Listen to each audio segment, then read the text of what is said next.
Noi Indipendenza Veneto. Con questo simbolo il mondo degli autonomisti e degli indipendentisti scende in campo per sostenere la candidatura di Luca Zaia alle regionali. Felicissimo anche perché siamo a dimostrare che tutto il mondo dell'autonomia, dell'indipendenza e comunque di chi tiene e ama il Veneto si è ricompattato per sostenere la mia corsa. In ballo ci sono le partite dei 2 referendum su autonomia e indipendenza, sulla cui legittimità a giorni si esprimerà la Corte Costituzionale. La battaglia, dice il governatore, è solo all'inizio. Il primo passaggio di questo percorso autonomista barra indipendentista è quello del mito che noi abbiamo, Trento e Bolzano. 9 decimi delle tasse vorrebbe dire avere quei 21 miliardi di tasse che ogni anno mandiamo a Roma che restino qui. Qualcuno la definisce utopia, lo dimostreremo nelle prossime settimane che non è un'utopia.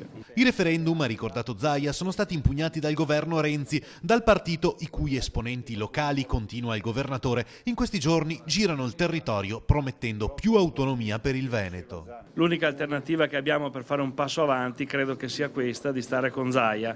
Gli altri candidati non danno le stesse garanzie né di governabilità della regione né di essere convinti autonomisti o indipendentisti. Sappiamo che non sarà un percorso facile, sarà un percorso lungo, irto di ostacoli, ma siamo determinati ed è anche la ragione della nostra presenza all'interno della coalizione che sostiene Luca Zaia.